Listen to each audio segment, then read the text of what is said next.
What's good, peeps? Thanks as always for passing by the channel. Much appreciated. Hit that subscribe button if you guys are new. All right, so Manny Pacquiao rightfully gets a decision over Keith Thurman, breaking Keith Thurman's unbeaten record, and once again becomes world champion at 40. At 40. I don't know who you had in your top 10 of all time. I don't know if people even do that list because it will be so hard to do. But Manny Pacquiao's top 10 of all time. Has to be. I don't care or know what argument you're going to make. Manny Pacquiao has to be top 10 of all time. Keith Thurman was an unbeaten world champion. Unbeaten. And I'm not going to say he dominated Keith Thurman, but a 40-year-old Manny Pacquiao outworked, out-hustled, out-boxed, and at times looked like the stronger of the two in the ring against a younger, naturally bigger, unbeaten Keith Thurman. I almost feel like sometimes we, and I think I've said this before, but we hold those boxers in the past to such high standards, you can't do anything to get in the top 15 or 20. It's like almost like the top 20 stops and you can start from 20 going upwards. Nah, I'm sorry. Manny Pacquiao is top 10 of all time. Top 10. You might get away with it if you say top 15. I might say, all right, but for me, he's top 10. He's an 8-weight world champion, 5 times lineal. And just to understand as well who he beat, I think he's won a welterweight title 4 times. Like, he's been welterweight champion 4 times. He beat Miguel Cotto, Keith Thurman, Timothy Bradley, and Vargas. I mean, removing Vargas, fucking Timothy Bradley, Miguel Cotto, and Keith Thurman. I mean, you know, again, I've said this before. It's not just names on resumes. Who did you beat? When did you beat them? How did you beat them?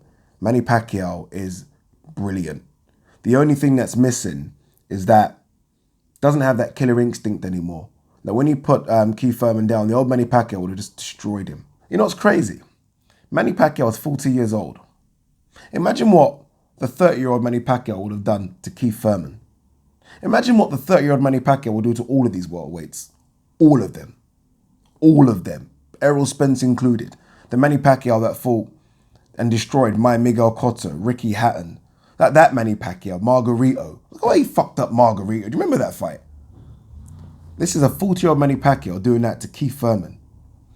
Now, I know some people will say about Keith Thurman, you know, he's only had, I think, one fight in 2016. So Keith Thurman, I think, missed his boat. I've said this before. I think Keith Thurman had a window of opportunity, and then obviously he was out for injury and then just taking time out. That was Keith Thurman's time. I've said this before.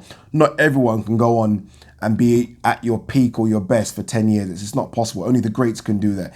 Keith Thurman's a very good boxer, but he's not great. He had a short window, and during that time he was out injured and just took, I don't know, hiatus from boxing.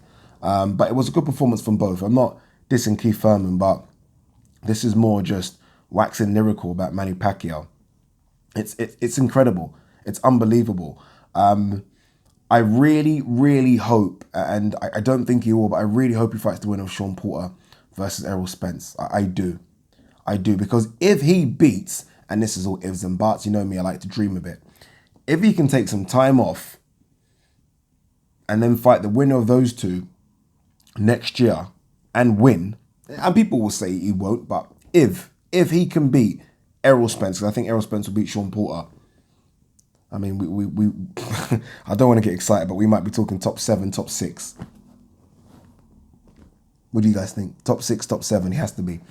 But, you know, the only asterisk I have on a performance, and I've got to mention it, and I'm sorry to mention it, I don't want to be a negative cock, but there was no VADA testing. There was no VADA testing. I mean, there just wasn't. There wasn't. I mean, that's for both. It's not just for Manny Pacquiao. There's no VADA testing for Thurman either. That's my only asterisk on it. Did he look that good because of no VADA testing? I don't know, but I think it would be foolish to kind of not speak about it. But regardless, what a career, what a performance. Credit to Keith Thurman as well. After the fight, no excuses, said he lost. I wonder if that would be that for Keith Thurman. I wonder if he just wanted this big payday and then to kind of set off into the sunset. Fingers crossed he doesn't. I mean, there is, I don't know, Terence Crawford fight, that's out there. Terence Crawford will happily fight Keith Thurman. Kell Brook fights out there as well. There's opportunities for him, so fingers crossed that isn't just that. But I do wonder if his heart is really in boxing. I don't think it is. Hence why he took, I don't know, a year and a half out of the ring. It wasn't just because of injuries. But well done, Manny Pacquiao. Pray to God it's not Amir Khan next. Pray to God he sticks around at this elite level and fights the winner of Errol Spence versus Sean Porter. That would be epic. But Manny Pacquiao has to be top 10. Has to be, people. Let me know what you think. Peace.